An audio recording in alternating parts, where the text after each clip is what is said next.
I'd like to call this meeting of the Warrant and Finance Committee on March 22nd, 2021. It is 6:15. The first on the agenda is to pledge of allegiance.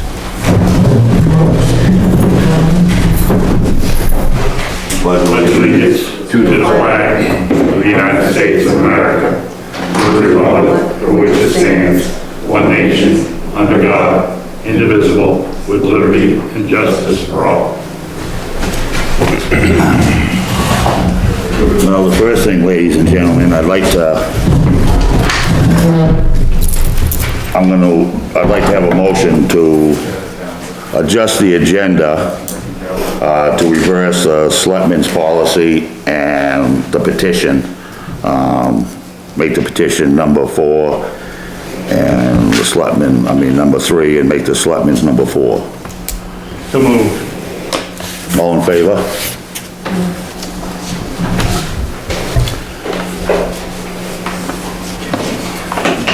You want to get him on the phone before I read this, Jen? Ma'am. Yes, sir, I'm sorry. Oh, no, I'm not. I was...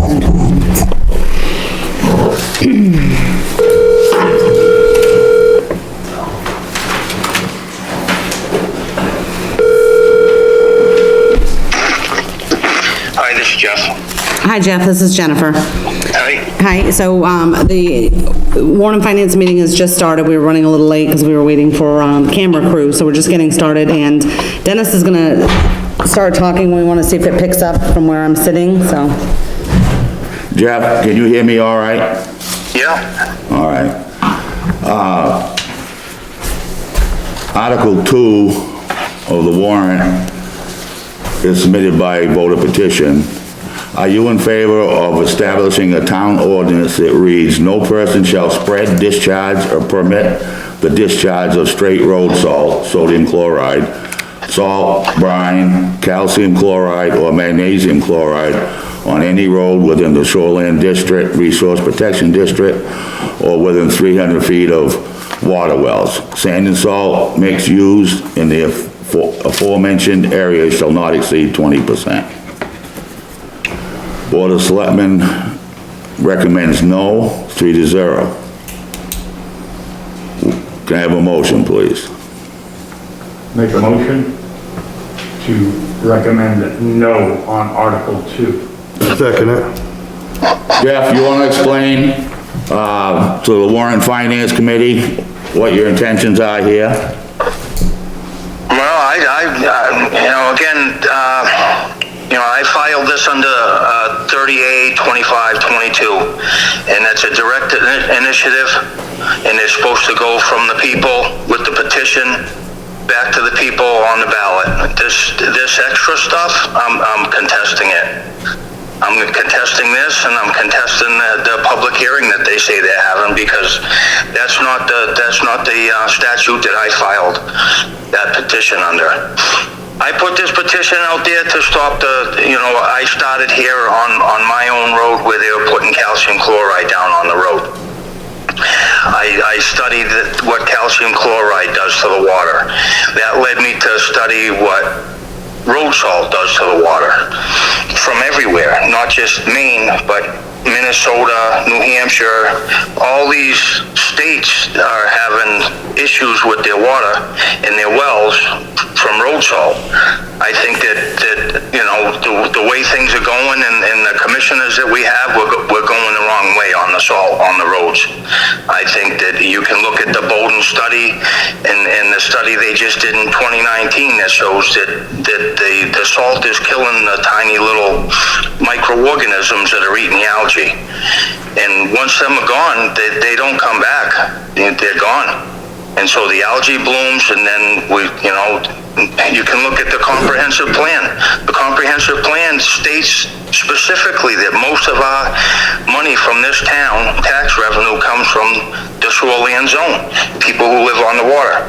You lose the lake, you lose the town. And I shouldn't be petitioning this again to anybody. I petitioned it for weeks and weeks out. out to the people, and it's up to the people. So whether you recommend it or not, I brought it forward. I'm just some guy who lives in the woods, who saw an issue, and I said, well, I'm gonna do something about it. And to tell you the truth, I was surprised at how many people came out and signed it and are for it. And if I can get them 200 people to show up and vote, then it'll pass. So that's where I'm at. I just think that it's the best thing for the town. It's gonna save the town money. 60 bucks a ton versus 9 bucks a ton is what it was a couple years ago. I haven't seen what the prices are now, but I'm sure they haven't gone down. I just, I don't know what else to say. Jeff, what is the alternative to not using salt? You're using a sand salt mix. You're just not using straight salt. Well, how? And again, if there's an emergency in town or emergency declaration, then I'd assume that the emergency director has the authority to override this situation. If there's accidents on the hill on Fox's Ridge Road or any other road in town, Hopper Road or so on and so forth, which Hopper Road's clearly in the resource, in the shoreline zone, then I'm sure that he has the authority to make the change. I just don't think it should be done at every storm all the time. People are dumping straight salt on 13 roads in town. I just learned that last week. I don't think it's the right direction the town needs to go in. Well, I don't know how you're gonna control the sand and salt mixture, but I live on a lakeside road, and I don't think there's a well on the road that's more than 50 feet from the road. And a few years ago, without the road being sanded well, the oil man wouldn't even come in and deliver. And we have some pretty good hills on our road that if you're not well sanded, you're not gonna get up them. So well, there you go. You said it yourself. If it's not well sanded, you didn't say well salted, friend. Well, okay. Right? Well sanded and salted, it doesn't, with the salt mix, I mean, that's just I don't know what to say. It came out of your mouth. I didn't say it. Yeah, okay, I made a mistake. A sand salt mixture, but you have to use plenty of it. I mean, I don't know how you're gonna get up that hill with, I mean, years ago, I've gone right down the whole thing. Are you on a paved road or on a dirt road? Mr. Murray, he's asking you a question. What? He asked you if you're on a paved or a dirt road. Dirt. So on a dirt road, they don't even use salt. Salt's useless on a dirt road. They don't use salt on my road out here either. It's a dirt road. They're probably using straight sand. Because they don't want it to get down to the dirt. They want you to be able to get traction on the snow and ice. Well, Salt gives you traction. I think there's sand in it because it melts. Sand gives you traction. Salt melts the ice. Right. And the DOT wants it down to the pavement, so that's how you get down to the pavement straight. No matter what the storm is, it's straight salt everywhere. And I just, I'm just against it. So me and a couple hundred other people in town. Now, I got shut down. I could have kept going. I got shut down because COVID shut me down. You know what I mean? I still had people interested in signing. I got 212 signatures, almost double what I needed. So there is enough support in town for it. Jeff, Dennis Long, just for clarification, and I'm not questioning at all what you were saying about the state law, but the town meeting voted in our ordinance to have us make recommendations on all warrant articles, and that's why we're doing this. That doesn't make it constitutional. The town also voted not to plow 10 roads too, 25 roads, but that's still happening too. It doesn't make it right. Just because you voted on it doesn't make it constitutional. Well, it's a town meeting that voted this. We're a town meeting form of government, and like I explained, this is why we're voting on this. And ultimately, it's just a recommendation, and it's up to the people to decide. Yeah, it still goes on the ballot. I don't know why we're even bothering, other than the people, I think it's I think it's influenced the vote. I personally do. You can look up the other one as 25-28 is a totally different, for the secret ballot, is a totally different statute. And I didn't file under that statute for that reason. Anybody else got any questions for Jeff? I'd just like to make a comment. Oh, go ahead. Can you just say your name so he can? This is Tucker Pearson. Tucker Pearson. Salt is definitely a double-edged sword. I can understand your concerns of where it's coming from, but we use it for a reason, like a lot of other towns, the state does, because it's efficient. If we do away with the salt, you're not going to have the same road quality, and we can pretty much think about doubling our winter budget, because our guys, our road commissioners, and the crews that work with them are going to be out trying to get those roads to the same quality. And I don't see it happening. Well, and again, the salt's proven that it's like you said, it's a double-edged sword. The more salt you put down on the roads, the more they deteriorate, the more cracks you get in them, the more sealer, the more maintenance, the sooner you pave them. So as long as you guys are saying no to paving time too, because of the salt damage, then that's fine. Jeff, what you are saying in your petition, if I understand it right, is salt would be all right as long as it didn't exceed over 20%. Right, 20% mix, which is more, that mix is more than what the town gives to the people. There's certainly more than what you get out of that town shed down there. There's probably a 10% mix in there. I don't think it's unreasonable. That's what most other municipalities use that are rural. The cities use straight salt because they don't have to worry about wells because they're on city water. You know, who's paying for these wells that get contaminated? We are, us taxpayers. In the end. Okay, I don't know if insurance for the town pays for that or who pays for that, but eventually we all pay for that. Hold on a minute, Jeff. David Wenzel Senior has something he wants to say. What kind of investigations you've done on 300 feet from a well? Have we got a lot of bad wells around here? Have you checked it all out? That was, I'm sorry, it's Mr. Winchell Senior, Okay. and he's asking you a question. You want to repeat that, Mr. Winchell? I'd like to know if he'd done the investigation, if he got any homework on how many wells have been contaminated because of this salt. There's gotta be a reason for 300 feet. The one across the street from the town hall that was contaminated. Well, you know why that is anyway. I can't hear him very well. So he's asking what kind of research you did on the 300 feet, how you came up. 300, yeah, right. There was a consensus, and most of it was in Canada, that wells up to 300 feet from the roads were getting contaminated. Can you hear him, Mr. Winchell? No, I didn't get it good. He's saying that. 100 yards. He's saying that there was a study done in Canada where 300 feet was the average of what they recommended it stay away from. That's a recommendation, but did they have any problems with it? Do you know, Jeff, if there's any solid facts? No, I didn't ever talk to nobody about it. No. No. Okay, thank you. Anybody else? You have anything else, Jeff? Nope. All right. Question. Well, go ahead, Ron. Call the question, please. Oh, that's what you said. That's what I was gonna do. All in favor Okay, no. of no vote? No. All opposed? So it's a 5-1 vote, just so that for your clarity, Mr. Donahue, Dennis Long voted against the no vote, so he supports the petition, as I understand it. The other 5 members voted for the no vote, so it will appear as a 5-1 no vote. Yeah. Jen, you want me to email that to you? No, sorry, I'm all set. You're all set?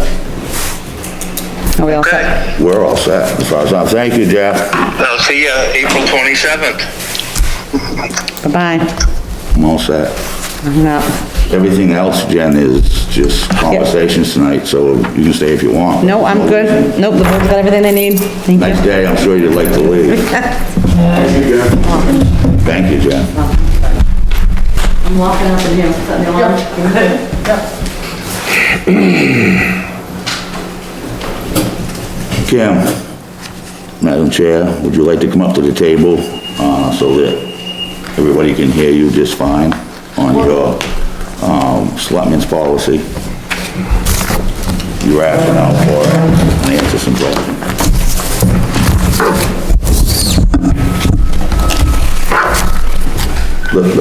The selectmen have come up with a policy.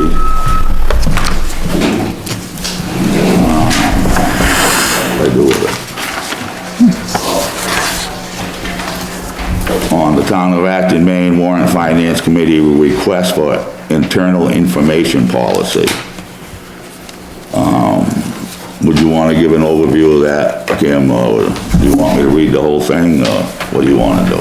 I mean, I can briefly read through it. I know we've gone through it quite a few times, but, all right, so, the first one is, any member of the Warrant and Finance can make a request for information of any department in the town to your chair of the Warrant and Finance Committee, and then, the selectmen have waived the need for the Warrant and Finance Committee to vote on said request. So, you know, when you guys get together, or, you know, you just talk, figure out what you need, let Dennis know, and then he can get a hold of Right, Jennifer. You can just call me on the phone or send an Yep. email or Yep. whatever, instead of having Right, you don't need, pass the whole committee voting on it. right, and you don't have to wait to come to our meeting to see if it's okay, or, all right, so anyhow, 2 says the chair of the Warrant and Finance shall then contact the town administrator and, put his request in, or the fellow committee chair member.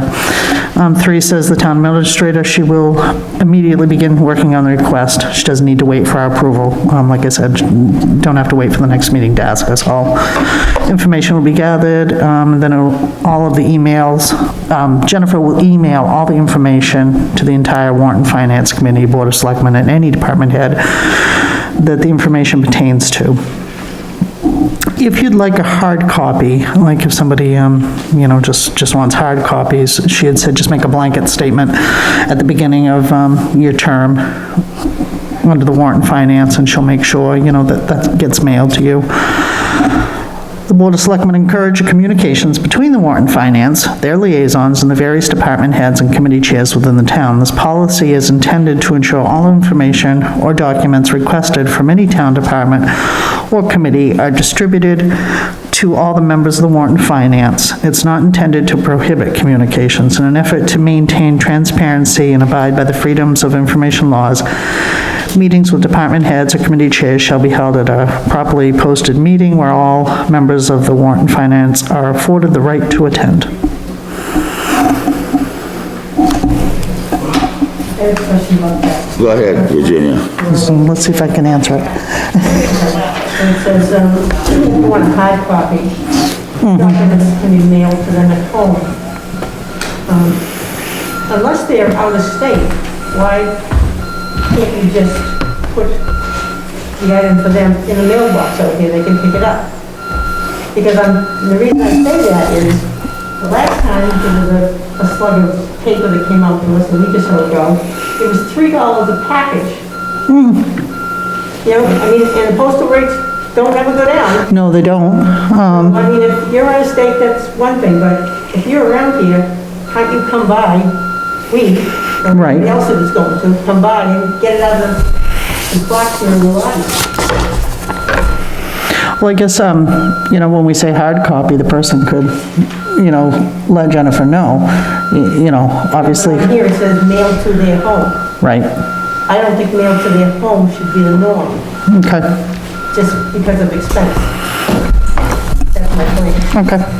I don't know what the rest of you think. I agree. Well, I personally agree. I mean, there's no need, I mean, we overrule ourselves. I have a couple comments. I don't understand why we have to have a middleman. And I'll go along with it to do it, but I mean, if you have subject A wants to ask subject B, why do you have to go through subject C? Well, I think because subject B gets asked maybe the same question and gets the same information pulled up 3 or 4 times.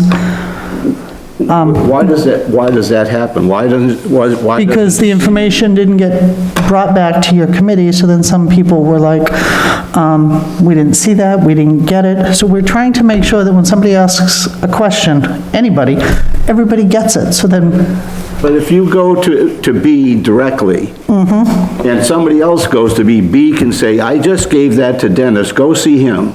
So you don't have to, that's it, that's all she has to say. I've already done that, it doesn't have to be done again. well, this was her recommendation, just, you know, to make sure that, I'm just saying, yeah, okay, Yeah. here's, let's say, person A does 10 mistakes a day, the average.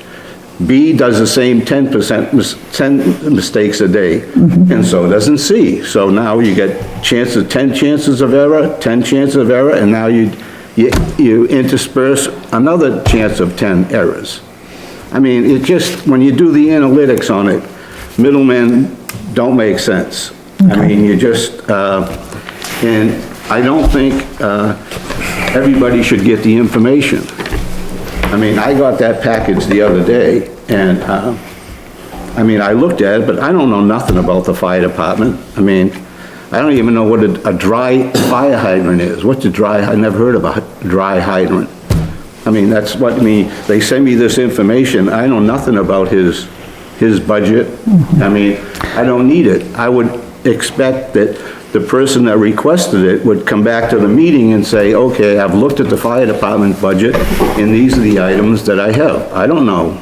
well, I would think that everybody on the board would want that stuff, whether, you know, you look into it or not. I mean, you all should have that information. Well, not if I don't use it. I mean, it's just something that adds to me, I'm a volunteer. You spend enough time doing this stuff to try and get a thing. You don't need more information than you need, too much information.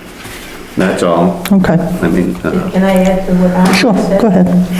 I also, like everybody else, went through this package, and all these little journal entries and all these digits that it counts, it also meant nothing to me. Right, What means something to me is the summary numbers that they put together and the annual budget figures. Those I don't have to know a screw from a nail to deal with. right. Not that I don't. I understand what you're So saying. it is, to me, I mean, a lot of information, yeah. to understand what Warrant and Finance does with the numbers and where we go with it, where it derives the questions, I don't feel any more informed before I had this package, $3 worth of paper, than I did when I just had the budget numbers, the summary numbers. Okay. So, to me, this is, the firefighters, I'm sure, understand it. I don't need to. Who would ask for it? Who would ask for what, Jim? I'm guessing. The information that- Finance liaison to the fire department Okay, all right, is my guess. yeah, yeah. okay, Can I speak on the subject? thank you. Yeah, if you want, go ahead. One of the issues, I understand where you guys are coming from, that's gobbledygook, right? That's my job to do. What happened to me last year was that a member of Warrant Finance requested a 20-question thing answered. And so I took days and days of my time to research it, answer it, type it up in a way that you guys would understand. And then that member of Warrant Finance didn't share it with any of you. So when we sat down to meet, you guys had 20 questions, which I'd already taken the time to type out and make a nice pretty document to share with everybody. And we had to go over it all again. This is a way to have it so it's disseminated to everybody. And I understand where they're coming from with this, so that my work and effort is not wasted. Because I don't like gobbledygook either, right? I can go through the school budget and not understand half the stuff they bought, but I know the fire department, that's my job. So when I submit something to you guys, I take the time to explain what a dry hydrant is and why we need them and where we put them and what's the whole philosophy behind it. Because I know I'm talking to somebody that doesn't work for the fire department. And I don't want my effort or any other department head's effort wasted because somebody decides not to share that document that they've requested with the rest of the board. So in theory, I only am supposed to talk to my liaison, right? And then the liaison is supposed to share that information. Well, unfortunately, it didn't happen, and it hasn't been happening. So this kind of thing has to get put in place. Well, then what you do, Thank you. in return is like, I guess, was some of the basis of some of the issues that Virginia and I both brought up. Instead of mailing the stuff out, just put it in the box out there, and people can notify if they want the information, they can come and get it. Yep, I made a note of that. What I was getting is, I don't need the information. If that guy came and he had the information, he could have presented it at the thing. I didn't need all that. He could have been explaining that stuff. I mean, that was the thing, was everybody didn't get the information. I didn't care. He had it. Right. And then when we went to discuss it, he should have had it. Right, but I'm saying, when I sat and meeting with you guys last year. Right. You had questions for me, I already answered them all, I didn't. That's what he's saying. I had the answers in front of me, I pulled the sheet back out again, remember, in the meeting, I emailed it to all of you. Because I was like, I've already created this extensive document answering all of your questions, but it didn't get shared with the rest of the Warrant and Finance, and that's a problem, right? Because I want you all to have this information. If you're coming to me and saying, I need this from the fire chief, I want you to know that I prepared it and presented it.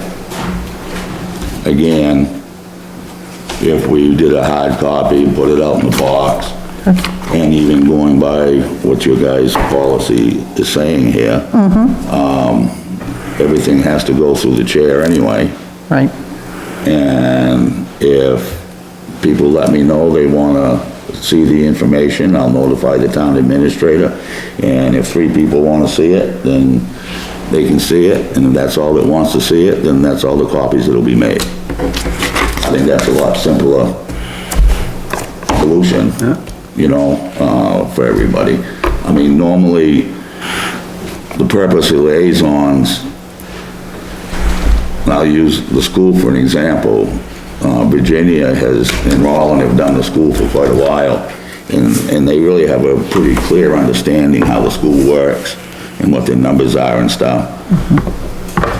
So normally what a liaison would do is go to a board or a department, and if this is what their expertise in, so to say, it's a lot more beneficial to the rest of the committee. And with Tom, for example, that's what we're talking about, out of everybody on this board, he has more expertise with the fire department than anybody else does, and he understands it. I appreciate what you're saying about last year, Rick, but as you know, there's also extenuating circumstances. Everything went to pot, how we're doing business, and people was a little bit confused on what was going on in the process, and we're kind of winging it as we went along. And I'm sorry for any inconvenience last year. But if we're gonna operate that everything has to go through the chair, then everything has to go through the chair for any request that the town hall's involved in, information from the department. They said it has to go through the chair. It is what it is, you know? Because what this really is, the nuts and bolts of this really is a policy for their employees. It's a policy for their employees dealing with the Warrant and Finance Committee. That's what it really is. This is for any committee, not just the Warrant and Finance. Well, regardless. You know. It's for your employees. You don't make a policy, for example, on how the Warrant and Finance Committee operates. You can make a policy on how your employees operate. We went through this a year ago. Yep. And I'm not cutting down what you're doing here. I mean, it is what it is. We'll do whatever we gotta do. But the bottom line is, this is more of an employee policy. And the part in here, the only thing that I see that was conflicting was if a member wanted a hard copy from the town administrator all the time, they gotta contact the town administrator. Well, that's bypassing what you've already said. It should go through the chair, and the chair contacts the town administrator. Once again, so you don't just, your argument on what things you're trying to solve duplication. All right? Virginia could ask for a hard copy this month, or this meeting, or whatever, and then Ani could next time, and these three could all at once, and it's more confusing, and rather than just having the chair of the committee notify the town administrator. We need, okay, right, we, got three people that want it, you know what I mean? She isn't talking to three people, she's talking to one person. And to me, that is what part of your goal was, right? Right. Not be talking to a whole bunch of different people.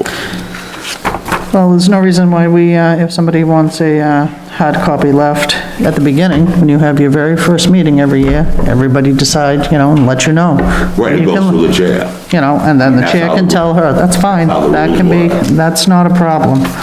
Any issues with the Warrant Finance Committee for anything, has to come to the Warrant Finance Committee. Jennifer shouldn't be bothered with it, as town administrator. Because we are accountable just to the town meeting. Right. So that's my, I'll bring this back. Chair's not at the meeting. What'd you say? What happens if the chair hasn't got the meeting? the chair did what? If you're not at the meeting. The vice chair, Not chair, the liaisons, Oh, the liaison. liaison for, Warrant Finance. If I'm not here, So, are we supposed, I'm just trying to get this, as a selectman, I'm just trying to figure out what your current goal is. Are you saying that, because what we're trying to do here is we're trying to get everything to go through town administrator. yep. and that's what I'm saying. And that's what we're gonna do, correct? Is that what you're asking? Yeah, there was just one thing here that No, I'm said, agreeing with that. That's what I'm just confirming. yeah, they were just saying instead of, you know, the mailing, if somebody decided to have a hard copy to save money, I mean, you guys can talk about it on Wednesday. I'm not gonna be there Wednesday, but, I made notes and stuff. That'd be the only thing, it looks like. And the fact that if you want a hard copy, when they have their first meeting of the year, you know, they get together, maybe your father says, I don't do email, I want a hard copy. He'd let Dennis know, he's the chair, and he'll let Jennifer know, and that's, Just send an email to Jen. okay. And I'd like to clarify something with the discussion we're having about the hard copies and everything else. I think our intent as a select board was just to make sure that we made sure that everybody got the material that the other guy got. Right. And the unfortunate part about, I guess Mr. Murray, you made mention that, you know, there's information you don't need. Right. We can't make that decision as selectmen, because then when you come to us and say, well, I wish I had that stuff, well, who makes that call? So by giving you the information, okay, even if it's on fire department, you're not the liaison, the problem is you have to make a vote on that. Everybody on this committee has to make a vote on every different department. Everybody on this committee needs all that information to make the right decision, I would think. So if you have the road committee, the liaison on the roads, the fire department, school, doesn't matter. Everybody on this committee has to vote on it, you should be well informed. I know, but if you Does read it make it, sense, Mr. Murray, to you say read, that I don't need this information? if you read it and you don't understand David, it, let's let him it doesn't make any difference. But we're You just know, trying you to- have to understand that somebody has to explain what it is. Yeah, and that's what the liaison's gonna do, but you should make sure you have the information in hand, and as Mr. Smith had you know. Yeah, just said- The issue we had was, the information wasn't getting to everybody. And then when you get to a committee, like right tonight, and you guys have a discussion, all of a sudden, this one individual has all this information, not sitting in front of everybody else, like he's got it, that doesn't make it fair to everybody on the committee. We're trying to make it very fair for everybody to make sure everybody's informed. In my opinion, it's a waste. Unfortunately, Because if you vote on something, you should be well. I do. I will be informed on everything that I vote on, but I don't need that kind of information. I don't need the detail that's in those, I don't need, What, is this going through your email, or are you getting this hard copy? Is this being sent to you? What we're talking about is the manila envelope that every member on the committee received in response to the Someone's- town board's Okay. questions. Yep, That's what we're talking about. okay. Okay? Well, that's- And, you know, You're talking about what? I think it's too hard to pick and choose. I think it's either all information or no information, you know, like, we just want to make sure everybody gets, and if it's something you can't use, you know, Some people are having a problem as far Yeah. as, you know, And you made 8 copies, you mailed them all out, cost $5 each to mail, and there's $40. right, so we can put them in the box. That's, He yep, has, you know, he has a problem, if she has a problem Yep. with spending that money. Whatever. understandable, yep. So they can, Ed and Dave will be, you know, at the meeting on Wednesday, and they'll, you know, talk about this change, and, I appreciate giving all the information, and I okay, think each of us takes a little bit and piece, depending on what we're looking at. right, So it's hard to say, well, I want this, and he wants this, and you have it all, you can weed through it. It may be a little bit of a waste, but this is what we're doing. right. But with that being said, Tucker, you're fine with just putting it out here in the box out here, you can pick it up. Sure. Is that, you know, all of you feel that's okay? If you want a hard copy, or it can be emailed to you, I mean, either, you know, so, But like I said, the only other issue I have with this is, just going by what you guys want, is everything should go through the chair. yep, and I circled that. Any issues with anything to do with the Warrant Finance Committee, the chair should be addressing them with Jennifer, or the town administrator. That's my thought. Are we done beating this horse? As far as I'm concerned, unless Kim has something else, Nope, that's it. Hold on, Thank you. please. thank you, Kim, very much. Thank you, Jen. And Dave. Chair to chair, I thank you. Well, you're gonna have Well- to pick 5. Our fire chief is gone, so I guess we're gonna be doing that another time. Do you guys wanna have both road commissioners come up at once, or you want one at a time? I know I have them on the agenda one at a time, but, make any difference, Virginia? They're both here. For them, They're both here. I'm guessing there may be 2 at a time. Their budgets are basically the same. Yeah, I don't mind 2 at a time. If- You guys all right with that? It's all right with you guys? Fine with that? Well, you put me in the hot seat first, huh? Thanks for coming tonight, guys. We're not, obviously, we're not voting on anything tonight. Yep.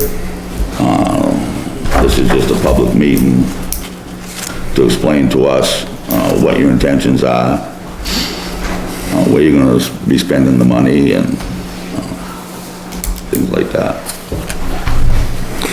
I'm planning on trying to do as much paving as I can, because I have a pretty good budget. I have a lot of roads that need a lot of maintenance. I'm gonna swap my budget around a little bit, because now if we get this canal bridge done, I'm planning on finish paving that road. So I wanna take some money from what I was gonna do, like the Hopper Road resurface, I'm gonna put it towards that. So let's get that bridge done, and everything done to the bridge. I wanna get some tree work done over there, just some basic stuff, and then I got Sanborn Road, needs a good amount of attention, especially down by the shed. By the Mees house, that V in there, needs extensive amount of work. There's a bad culvert over there. There's another bad culvert on County Road that needs to be replaced. That's on the paving in the future. So might as well get that done, make sure everything's settled before we pave it. And then Langley Shores is a pretty aggressive project too. That's got a lot of water issues and failing pavement. So that's pretty much in a nutshell what I'm gonna do with my money. So, and I got a pretty good budget of it, so I'm gonna try and get as much done as I can this year. Try and get the roads back on track and start moving forward. You guys got any questions for Adam? I would like to know, where you're new here, how did you come up to which roads you were gonna do, and what criteria did you use to? I looked at previous budgets. I've got to know the roads. I've had a house up here for 7 years, so I know the roads.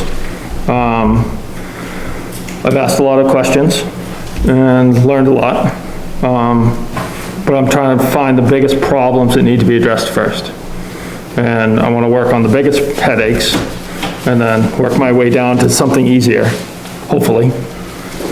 Well, I just want to give you a little analysis that I did and when we passed Article 43, I don't know if you were around when No. we did Article 43, but, I did a little analysis on roads. Yep. And the benefit, and,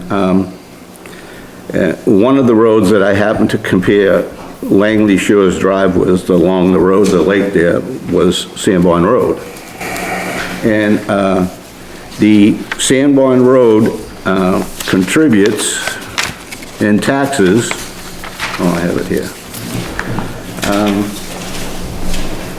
Sanborn Road, if I looked at every single lot on Sanborn Road, and the Yep. amount of taxes they pay is $75,784. The road is 1.9 miles long. Yep, Langley Shores is 3/4 of a mile long. The taxes on that road contributed to the town is $155,688. yep, I drove down Sanborn Road today and I was able to negotiate it at 40 miles an hour all the way.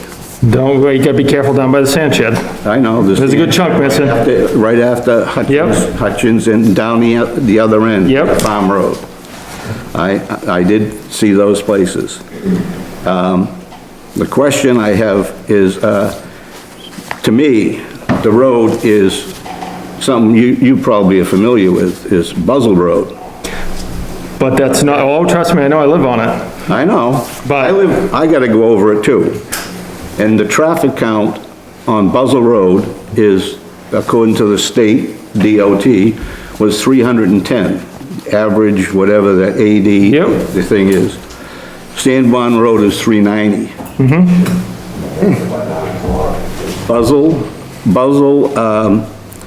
Over Buzzell Road, I just talk about Langley Shores, but you go over Buzzell Road, you go to, Lakeside Drive, Stewart, Foley Way, Yep. Gravity Drive.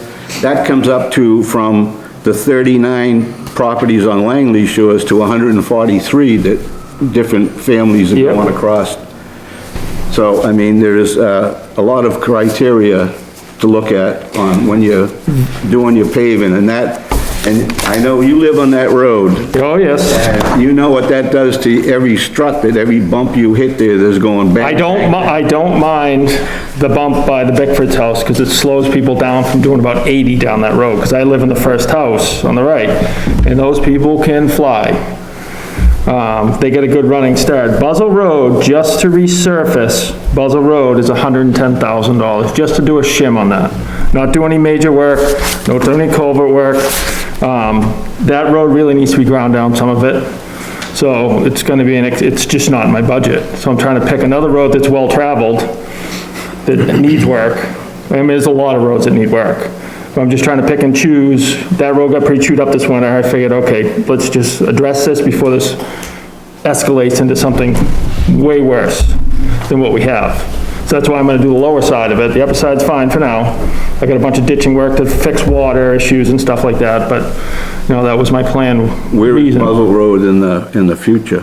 The next couple of years. That's, my thought is, I mean, I'd love to do it this year, but I don't think it's in my best interest to do the road I live on. Well, I mean, you live on it, but it benefits a lot of taxpayers. Well, that's why I'm doing Langley Shores. That's Langley Shores is in major disrepair, Yeah. because it was washed out, what, 15 years ago or something? 2007 and 2010. Yep. Those are the 2 years. Yep, so I'd like to try and fix the water drainage issue and try and get it better, replace those culverts down the end, see what's underneath there. I've been told there's some ledge underneath there, because that's why they have the two smaller culverts. Well, and the problem we had with the culverts, that the ditch was never cleaned, and those two culverts were, I was here at both of those storms. Yep. And, it wasn't the culverts couldn't handle it. It's the culverts plugged up with all the stuff coming down. I mean, I know Buzzell Road, I'm the last house on the road with a culvert, and my driveway's washed out 7 times. Because I'm the last road, because everything gets running down, and it's just so much runoff on the road. The ditches are doing their jobs, but I'm the last one.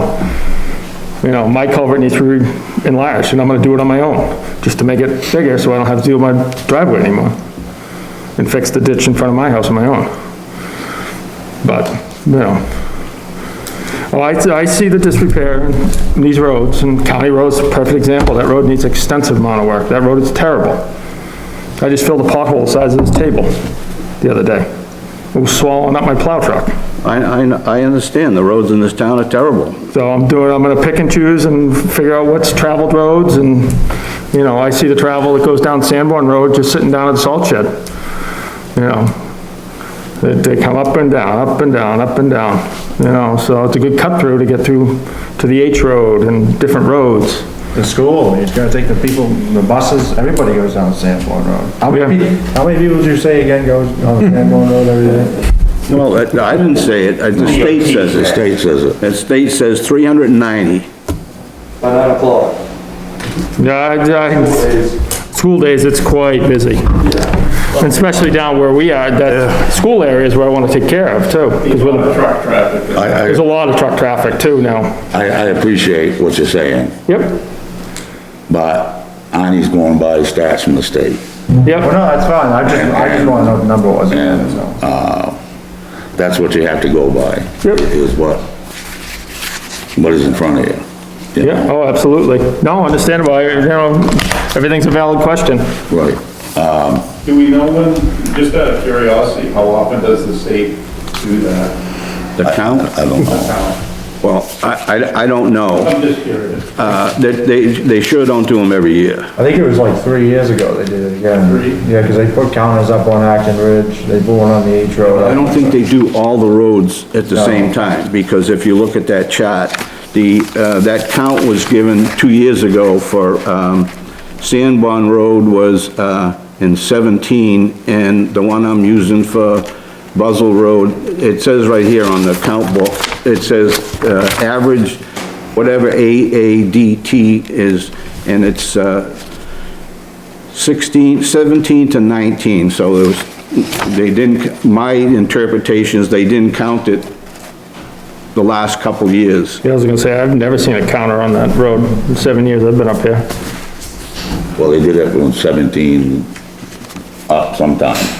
Yeah, I was gonna say, I don't ever remember seeing a counter on that road. Anybody else? Any questions for Adam? Adam, how much, this paving money Yep, is going to go actual into paving? all of it. Paving money's for paving. It's all That's for. not, you're not gonna do any grinding, I'm not planning on doing any grinding on the roads I'm gonna do this year. shoulder work? I'm taking my excavator, I'm ripping the road right out, it's laying the shores. I'm not gonna grind it, I'm not gonna pay to have it ground, there's nothing left of it. It's too thin. How about shoulders? Shoulder work's gonna get done, but that's not on this, I'm gonna use my summer budget for that. That doesn't come out of the paving. Nope, Are you planning on paving anything this spring? not this spring, no, we're gonna try and do it over the summer. Do it. Do it when Will's ready, I'm ready to try and get the paving company in here all at once, and we'll just try and get everything done at the same time. It's not efficient to do it any other way. You know, they give us numbers, they give us a good number, let's work together, and Will's got some projects, I have some projects, we'll get them done at the same time, and this will give me time to get my shoulder work done, and my tree work done, and prep for doing everything else. And that way, the ditching done, and the culverts done, and all that stuff done. So do you have any kind of a plan forecasted for the future, or? Not at the moment, no. Yeah. Nope, not yet, I'm working on it. I'm starting on it now. Yeah. You know, kinda looking, I had, when Pike was here, I have almost 2 pages of every road that needs to be paved in this town. So I have a budget for that, to see rough numbers, okay. You know, well-traveled road, not well-traveled road, okay, let's pick and choose our battles here, you know. This has nothing to do with us, obviously, right now, but I do know that the capital improvement committee are gonna be coming and talking to you. Yep. I've already been approached about it, so, yep, he wants it roughly kind of a 10-year plan. How many? 10-year, I think, Oh, so. anybody else, anything for Adam? Anything you wanna add, Adam? 5 and a 10. Yep. That's kind of what we're looking 3, 5, 10, yeah. Adam, you have anything you wanna add? No, I think I'm good. As you know, we're not voting on this stuff Yeah. tonight, it's just Just kind of information night. information. Yep, no, glad to give it to you. And the budget, there's just one other thing, I see that you asked for more money for paving. Yep. Shoot high and get what you can, you know, I don't wanna kill people in taxes, but, you know, you gotta shoot high, and if you get a little bit, perfect. And, you know, the selectmen gave us extra, and I actually have, you know, unfortunately, I have Joe's budget to work with, so I have a fair amount of money that I can use for paving. I guess one of my issues has been, with the paving especially, and I'm not trying to take anything away from Will. Your roads obviously, are a lot poorer shape than what Will's are. And, so I would think that you'd be spending more money on District 2 for paving than you would be on District 1. Correct, well, most likely. And not, like I say, not trying to take away any paving money from District 1. Cause he's got issues too. No, I appreciate that. Yeah. But you've got a lot more, you know, for lack of, I mean, you have a lot of shoulder work. Do you have any money set in there just for shoulder work? I haven't set it in there, I have a fairly good summer budget, so I should have plenty of money in the shoulder budget, I mean, my summer budget for the shoulders. Yeah, because you got a lot of real bad shoulders. So that's your intent, to be doing some of that with your summer money. Oh, absolutely. All right, I got my work cut out for me this summer. yeah, I'm actually looking into buying more equipment to make my life easier. yeah. I mean, you need to own a fair amount of equipment to do this job, so it's, And it doesn't come overnight. no, and I've been buying it left and right, it's just like, shoosh, I need more, I need more, I need more. So, Thank you, Adam, very yeah, much. no, you're very welcome. Will, Yeah, well, anyway, yeah, I mean, the first meeting we had, you guys must still have all my timeline that I put together for my paving, so I'm going to Acton Ridge. I've been just going out there looking some more. I think I got about a mile I'm gonna do. I know that says a half a mile, but I got about a mile I'm gonna probably end up doing. I got the intersection, the H road that I'm gonna grind back to a point there, and I gotta do something with the water there, where there's a house on the right, and every time it rains, the water just runs right across the road, so I'm gonna grind back and maybe either put some curbing in probably, because it's starting to get underneath the stone walls now, so I'm gonna focus my attention up there this spring. I mean, I got quite a bit of money left, so I'm gonna get my sweeping and stuff done, and I'm gonna go up there. I got, 4 culverts to replace in the road, and I got 1 driveway culvert and some ditching to do up there, and I'm gonna grind that and pave that this year, and then, my next step after that is, and then like I said, that, yeah, I got shoulders I gotta do. I gotta pull shoulders on the Goose Pond. Those are bad. I wanted to do that last year, but, I'm gonna pull those, and after that, if I do have money left, I do have a couple of my smaller roads. I think I'm gonna, like Hawk Road, that thing's just ready to just come right apart. So I think I'm just gonna go in there and drag shim that when they're here and just get that out of the way. I do have 1 culvert in there. I'm just gonna shim over where they, by hand, where they put it in, but pretty much that's what I'm looking to do this year, just regular. I got some ditching I gotta do, that Nason Road, I gotta do something there. The water keeps getting underneath the hot top, so I'm looking to do something there this year, but pretty much just keep plugging away on projects, so. so you're planning on doing Hawk Road and put that to bed for another 30 years, well? Yeah, I'd like to. I mean, it's getting bad, but yeah, it all depends what, you know, what Acton Ridge comes out to be, and, you know, I got, you know, my side roads, you know, like West Shore Drive, that's getting beat up pretty bad, but to me, that's a, you know, it's a side road, you know, not low traffic, there's a lot of traffic in there, but it's not high-speed traffic, so I want to get my hazards done on my big roads, and then after that, I gotta focus my attention on the H road. I got quite a hazard there by the dump, and I just had another pit open up on the H road, so I got 3 active pits on the H road now, and I need to do something. Somebody's gonna get killed at that dump one day, so either I'm gonna have to put curbing in to get the water where I need to put it or something, but I really gotta do something. Somebody's gonna get killed on that hill one of these days, so I need either this year or next year. If I can prep it and do it and pave it in the spring, I'll do that, but like I said, it all depends. Yeah. Only to do so much, so. And again, well, your money for paving is strictly for paving. Yeah, grinding, I'm really not, I have roads I can shim and overlay, but I mean, I do have some roads I need to be grinding. Perfect example, like West Shore Drive, that's a road in there it says I can I might grind a section of it, but that road there, you could shim and overlay that road, you'd be fine for 30 years, stuff Right, like 'cause that. the worst part of that's from the bridge to, About Willow Street. Willow Street anyway. And then my worst other section, it's starting to come apart in the middles, is the section where I had the two other pits, and I'm not blaming the pits for, the roads, I mean, it is what it is, they got all right to haul what they want, but, we gotta address it as if they're gonna keep opening, we gotta address it, so. Anybody any questions for Will? No? Seeing none, I guess you guys are off the hot seat. Thanks a lot for coming. Thank you. Ricky, I'm glad to see you made it back, guy. I did, it ended up not being a natural fire, so Good. I have to come back and answer your questions.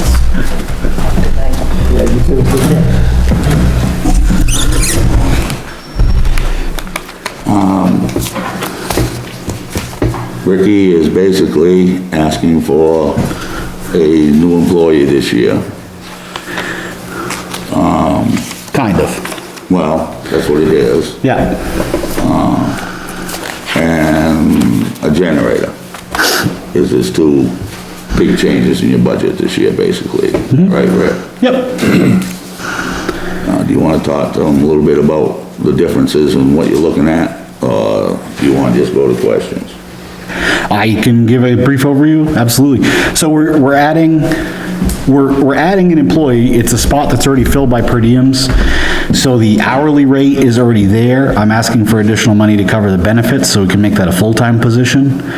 One of the challenges we faced while going into COVID was the per diems that fill our shifts over there work multiple places, and usually they have a full-time job somewhere else. And so one of the issues we started to run into was that the full-time departments didn't want their employees working per diem jobs and expanding their risk of contracting COVID or spreading COVID amongst workplaces, things like that. And so we started to approach a edge where we were not gonna have enough employees to fill all the open shifts, which would cause reduction in staffing and reduction in coverage, and those are the things we want to avoid, because the whole idea from adding staffing years ago was that the town wanted to have a staffed fire rescue department so that they could respond rapidly and handle their medical emergencies and fires and things like that. And so one of the things that we learned from COVID was that the full-time position is more stable, more regulated, and is gonna be a better benefit to the town. They're gonna get more for their money by staffing that position as a full-time position.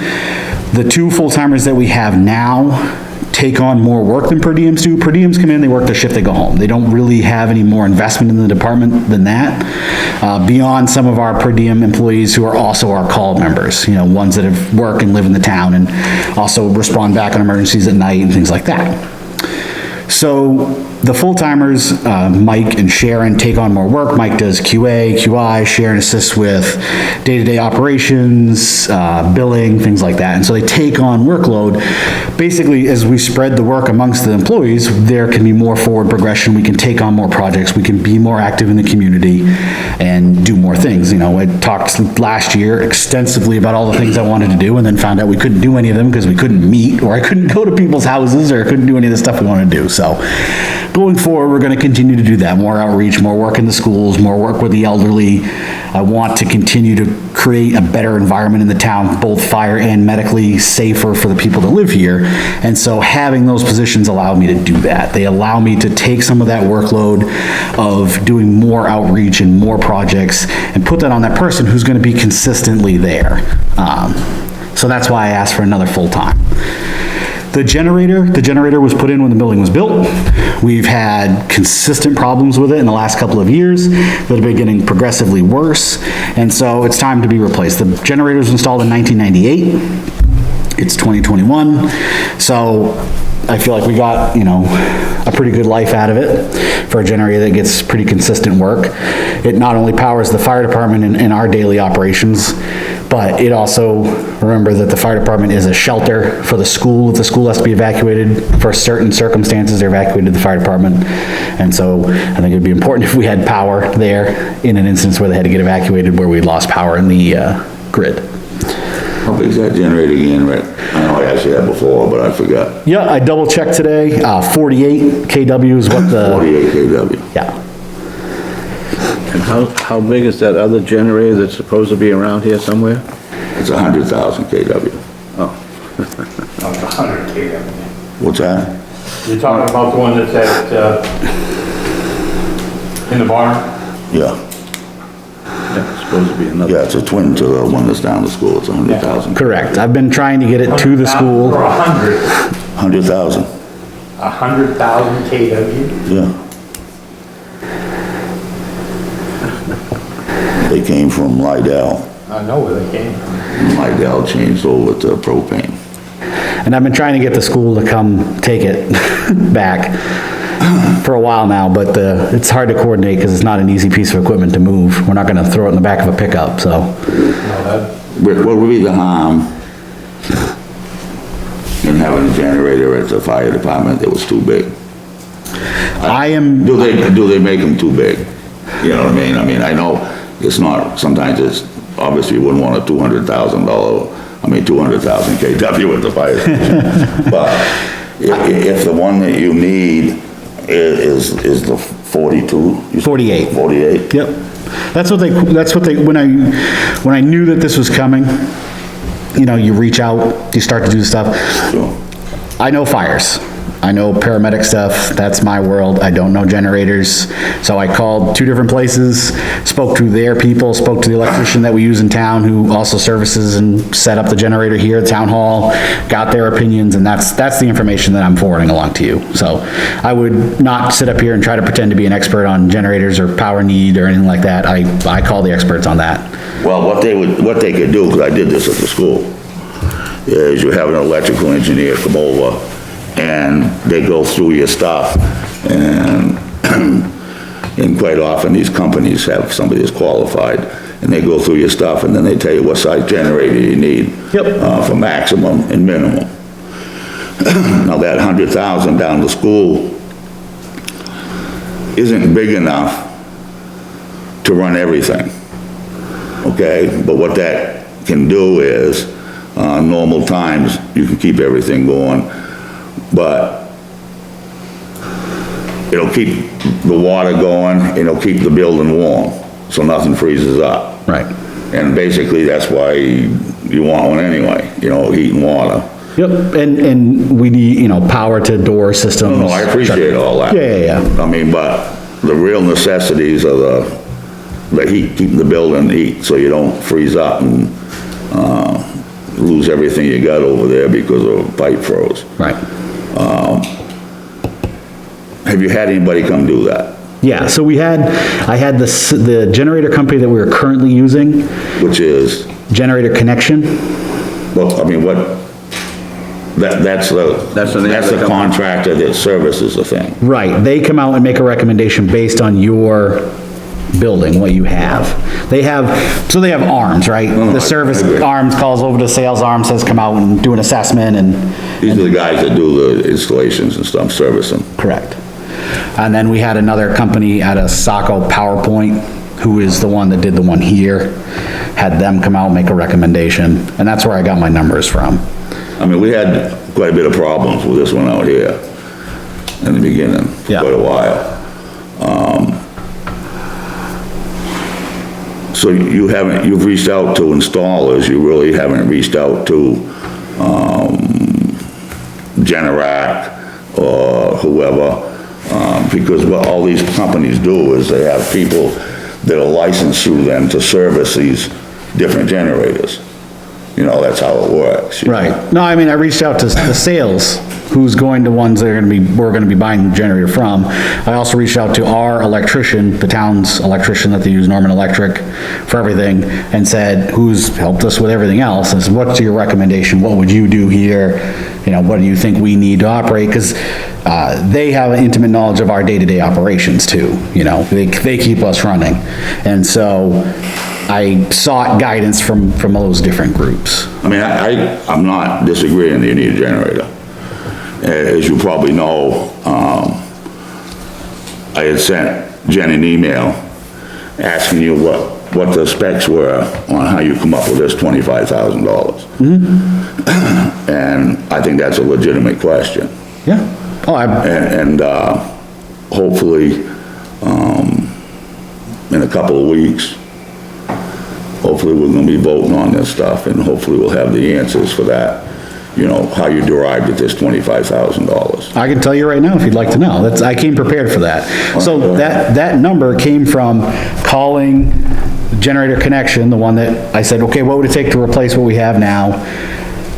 Based on your recommendation and all that. They said anywhere between 22 and 24. All right, and that was at the beginning of the year. Now, The generator itself. correct.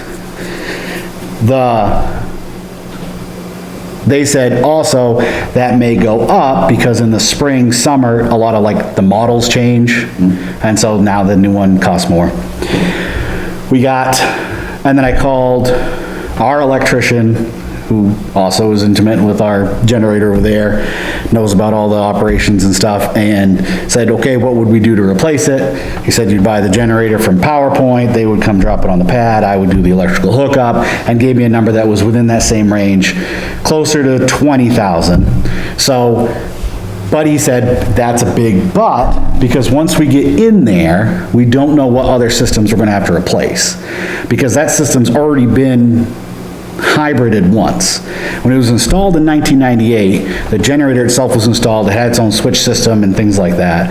As they upgraded other parts of the building, at one point the generator switch system had to be updated. You can tell because it's been cut out and modified by the company that installed it.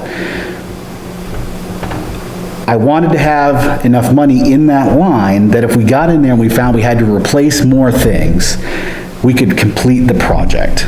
There's nothing more offensive to me than starting a project and not completing it, right? Especially something that's as vital as a generator. So that's where that number came from. I didn't throw darts at a board to come up with that number. I sought information from two experts in the field, at least as I determined them, including one that we have a good history with, and said, what would it take for me to do this project? And that was a number that all parties said would be a safe number to seek for replacement. I understand what you're saying, Rick, and again, I'm just, when you do a project, there should be a guaranteed number when you do that project. I mean, it's no different than building your house, somebody building your house, or putting in the furnace, or anything. You should have a guaranteed price on what this is gonna cost. And anybody should be able to give you that guaranteed price, is all I'm saying. It isn't, well, what if we have to do this, or what if we have to do this, or what if we have to do that? That's not fair to you. And if somebody really knows what they're doing, I've been through this many times, they should be able to give you a guaranteed price. And I understand having a little buffer, but, I think the price could be a lot more exact. I really do. I mean, they can test this stuff to see, if it's capable of operating, under whatever they're gonna do. I can't, because I don't know anything about it. But I do know an electrician can go and look at all this stuff and see if it's going to need to be changed or not. And if you go through a company, and I don't mean a service company, I meant a generator company, they could tell you that. And I'm not criticizing PowerPoint or Greg Norman or anybody, but this isn't our house. This is serious business, and I agree with you getting a generator, don't get me wrong. But I would just like to see a more accurate number from somebody, than somebody's opinion. You understand what I mean, Rick? I understand where you're coming from, yes. I disagree with parts of where you're standing just based on my experience. And that comes from working the fire service, from my time building houses, from my time in other industry, that I bring all of that to the table when I put these type of things together. But, yes, I understand where you're coming from. I mean, when In an ideal world, every single time I ask somebody to do a project, if I wanted Tucker to come do a project for me, I need a new septic. In an ideal world, he would come over and calculate exactly what it would be, and I would have a price down to the penny, but that just never happens in the real world. They take the generator off the pad cracks, we need to replace the pad, that's an additional cost. If that's not built in there, I don't have credit, okay? I can't go get a loan midway through. The way our government works, I have to plan for all that stuff a year in advance, go through all the committees, go through all the stuff, and hope that I did everything right. I agree with what you're saying, Rick, but the 13 years experience I had at the school, for example, if I was gonna redo a roof, I had to have my prices in for January to do it the following year, an exact dollar amount. Right, and none of these companies will go beyond a 60 or 90-day price guarantee. Well, the problem is, I have to submit my numbers at the same time as you just said, but we're not gonna even start talking about doing the project until July 1. But I still had to have the exact specs, is my whole point with our whole conversation. Yep. There's a set of specs that determine this $25,000. And that's all I'd like to see. Yeah. I ask a question, Go ahead, I'll be quiet now. because I know that Virginia has a question too. I'm sorry. Rick,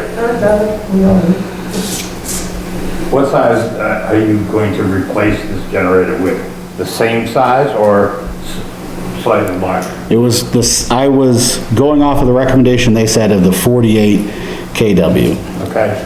Second question, do you have 3 estimates? No, I only have 2 currently, because I don't have to get 3 estimates until the project goes out. To come up with a budgetary number, I seek information from experts that I know in the field, come up with that number and work backwards from I there. understand. From a warrant and finance aspect, you know, we like to know that, you know, people are doing the town's ordinance as far as if you're spending money, you get 3 estimates. Yep, and when I go to spend money, I do, every time. I follow the rules to a T. I'm not throwing rocks at you at all. No, I know. Okay? Yep. I just want to make sure that, you know, we're all on the same page. The last big project we did, I got 5. I thought that was pretty good. Yeah, it's excellent. Virginia, On the new models, say 2021, how much of a price difference is there if you could get a 2020 model? Yeah, so sometimes that came up. So one of the times when I reached out initially, when we knew we were having to start to replace this, they said, hey, I got a leftover.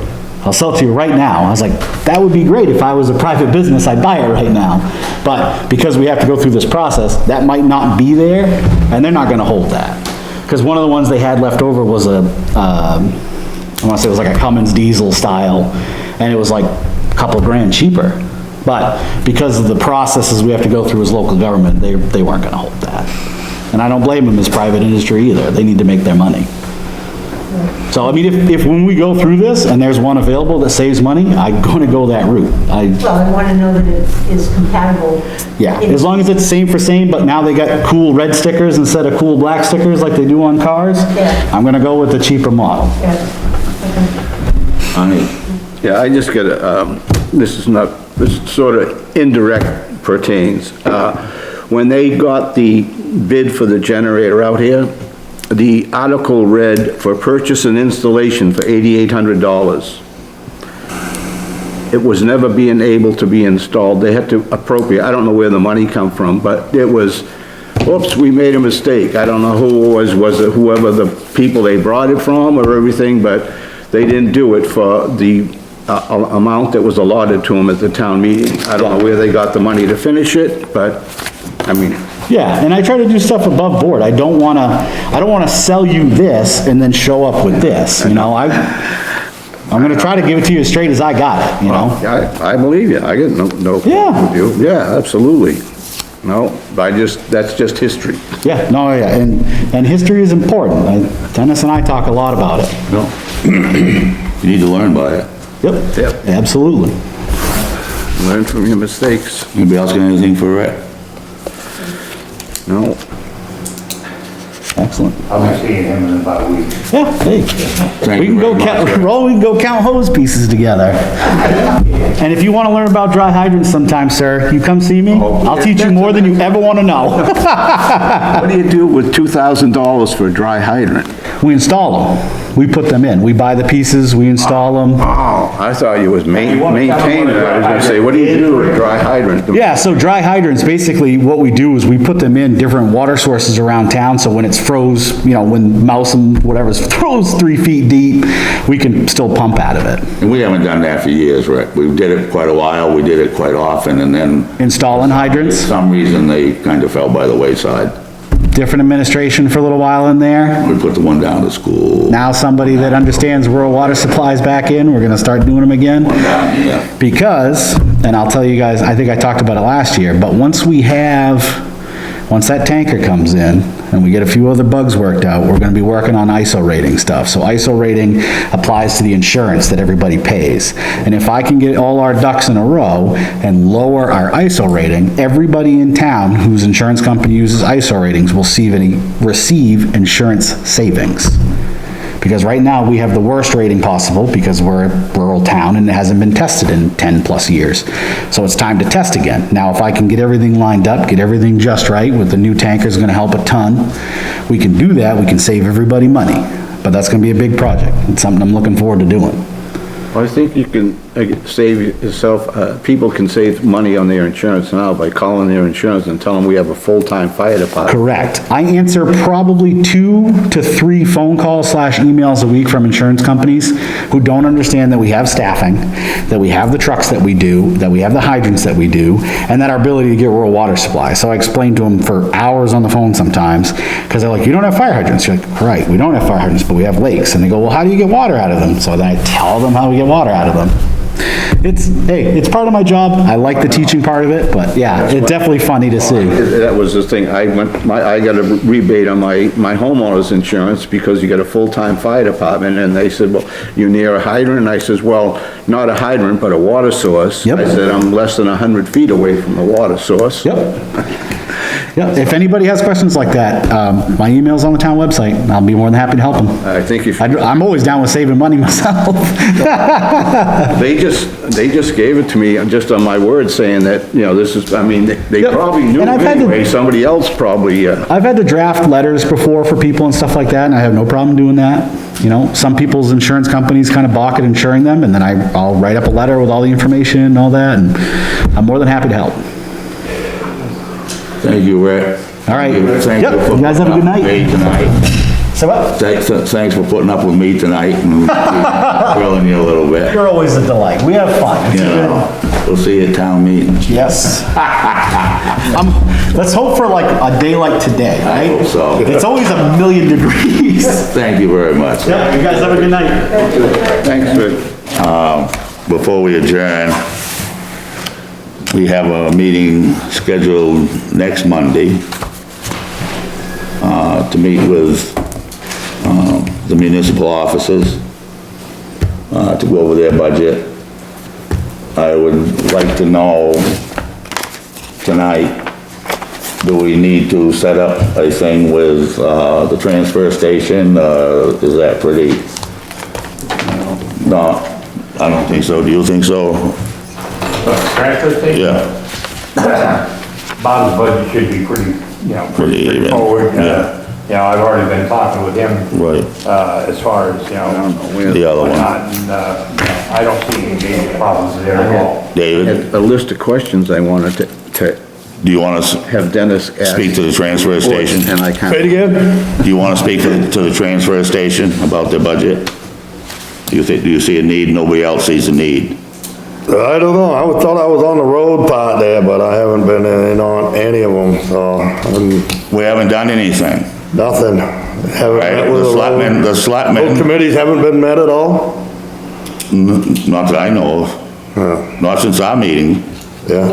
There's been no meetings. I don't think so, no. No. Do you understand that Bob was here at a Saturday meeting? What's that? Do you understand that Bob from the transfer station talked to us one Saturday morning here with the other department heads? I don't know. He came in. Well, he did. Yeah. Yeah, so it's not like we haven't had a discussion with him. I guess it's probably gonna be easier for me to say, is there any other committees or any other departments that you guys wanna meet with other than, the municipal end? They were just asking us if we wanted to meet with the transfer station again. You good, Roland? I have a list of questions, a few questions anyway, that I wanted to give you and to ask, and I can't find them. All right. But I would We'll get together. ask that they be given to you digital. Give you the answers digital? Yeah, well, there's just gonna be reports. You just. That's what this is? Yeah, that's a memory stick. Okay. You stick it out like this. Oh, okay, you stick it out. in your UBS drive. All right, USB drive, and it's a clean 32 gigabyte. okay. So, It'll hold plenty of files. so you'll email me the questions? Yeah, well, Then I'll give this to Jennifer. yeah, because I can't find them, because I was, All right, then I'll give this to Jennifer to When you- download yeah. everything onto there. yeah, Sounds good. So, like financial reports. yep, so I don't know where. if our next meeting, we do that, it's my intention right now, talking to Jennifer, that, hopefully we'll be voting on the warrant articles. I don't think, Kim, you won't be ready for all the warrant articles, or will you? Maybe we ought to postpone that meeting that I'd set up with Jennifer to vote on the warrant articles, to give time for the selectmen. We can't vote on them till you guys write the warrant anyway. Right. And you guys need to make your recommendations. And you've got a couple of projects, like the canal bridge and different things. You guys were talking the other night about having an extra $500,000, to spend. Oh, yeah. Yeah, So- because we're waiting for numbers to come in. So this April 2nd meeting, I think we'll cancel tonight. There's really no sense in having it until we have everything in front of us. Right. So we can do it all at one night. Everybody agree with that? Yeah, Okay with you, Kim? And I'll get all the Jen tomorrow and. Okay, that's And, so I'll send her an email and tell her we'll just do the municipal end next week, and then we'll wait next week. next Monday, The yeah, 29th. the 29th. So you're still gonna do the municipal Next week, get that behind us, and then it's just waiting for you guys. for us, right? Does that work? What's the Ready. date for next Monday? You can't- No, I'm not canceling next Monday. This coming Monday, we're still gonna have Okay, you can't do it. the April 2nd one, the night we were going to vote on the stuff. So April 2nd, talk to Jen before you cancel it, to just see if we're gonna be ready. Well, you won't be, because you're not gonna have the bridge numbers and stuff, right? I think Adam's already gone out, I think numbers have come in. Yeah. I haven't seen them yet, I just haven't. But you still have to vote on that other $500,000 you're planning on spending. On Wednesday, so it's gonna put us back. I'll talk to Jen about it. Okay, just. Right now, we'll cancel it Yeah, and be done with it. And then I'll just tell Jen, and okay. with that being said, can I have a motion to Adjourn? Second. all who wanna adjourn? In favor? Thank you, everybody.